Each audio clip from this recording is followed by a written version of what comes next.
After a woman from Cambridgeshire died within hours of being sent home from an NHS walk-in clinic, 69-year-old Evelyn Crawford had a badly swollen face and was told to take pills for hay fever. 2 days later, she was dead.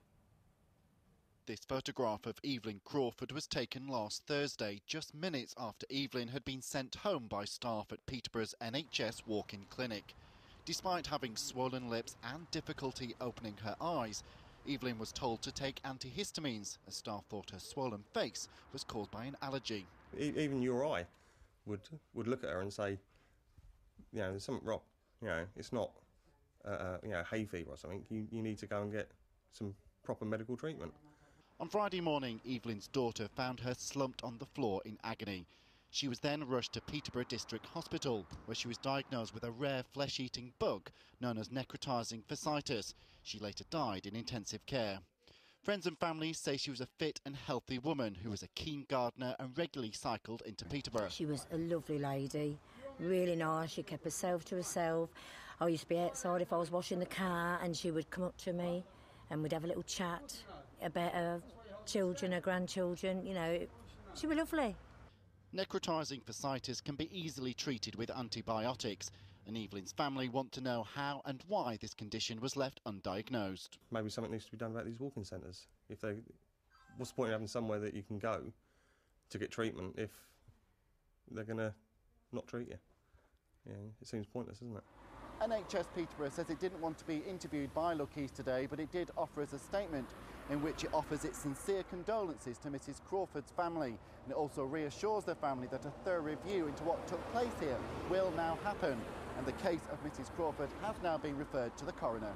Stuart Radcliffe, BBC Lookheath, Peterborough. In last night's programme, we revealed how unemployed migrants are sleeping rough as work gets more difficult to find.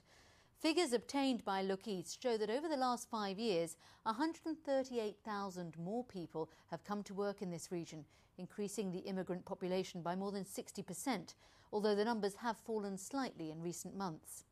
2 of our towns have some of the highest number of foreign-born workers in the country. 1 in 3 workers in Luton were born abroad, whereas in Peterborough it's 1 in 5. So how are services coping locally? Emma Bohr has this special report. My name is Abu Talib and I'm from Pakistan. My name is Joao and I'm from Portugal. My name is Simran and I'm from England. A roll call at Fulbridge Primary in Peterborough. Pupils here speak 27 different languages.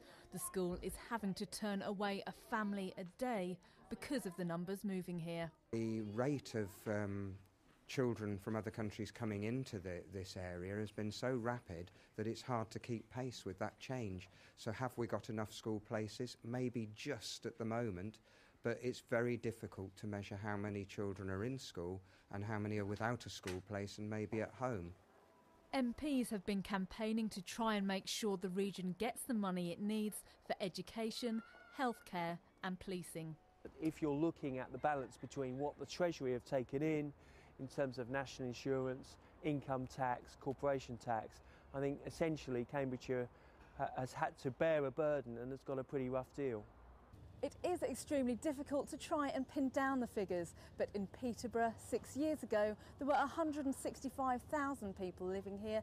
Now it's estimated to be up to 185,000, and the council believes that many of those people have come from other countries. In Luton, 1 in 3 workers are not born in the UK. I'm primary school teacher in my country. I'm not cleaner, I'm no waiter. But no choice. No children in Bulgaria, close our school, and I lost my job. There are many jobs if people want to work, but unfortunately they don't like the pay. I think we're a multicultural town. I don't think there's a lot we can do about it. If you come over to this country and you get a job and you don't claim benefits, I think that's fair dues. Reports are that while some migrants have gone home, the economic downturn across Europe has meant that some have returned here. Emma Bohr, BBC Lookheath. Still to come on Lookheath, why one local airline is flying.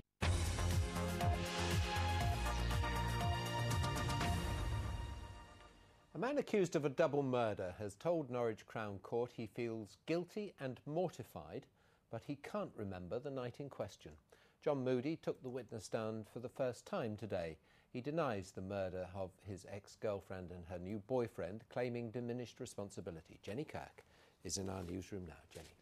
Thank you. John Moody told the court today that Karen Brown was the love of his life and that he did not remember carrying out the killings of Karen Brown and Kenneth Snell. In fact, to many of the questions put to him today, he replied, "I don't remember," or "it would appear so." However, he did say he felt ashamed and very regretful. "I miss Karen deeply. And Ken," he said, "I feel very remorseful, very guilty and mortified." The prosecution claims that he murdered the couple on Halloween last year in a jealous rage within hours of learning they were together. It's claimed he went round to Mr Snell's house in Cringleford with a knife and a hammer, broke in and attacked the pair. Today, asked directly why he killed Karen Brown, he replied, "I've no idea what happened." He also told the court he'd never been violent towards Karen and never intentionally would be. But Jenny, doesn't that go against the evidence we heard last week? Well, indeed it does, because the court has previously heard from Karen Brown's father, who said that John Moody completely controlled Karen's life and that he was violent towards her. He said that his daughter finished their 12-year relationship in 2008 following a row in which John Moody had hit her and tried to strangle her. Well, today when that was put to him in court, Mr Moody again replied he did not remember doing that. So today, the prosecution and the defence have called all their witnesses. The summing up will start tomorrow. Jenny, thank you very much. Police have launched a murder inquiry after a man died following a fight in Wisbeach. Peter Kofi was found lying unconscious in Norwich Road on Sunday evening. He'd been attacked outside a pub and died later in hospital in King's Lynn.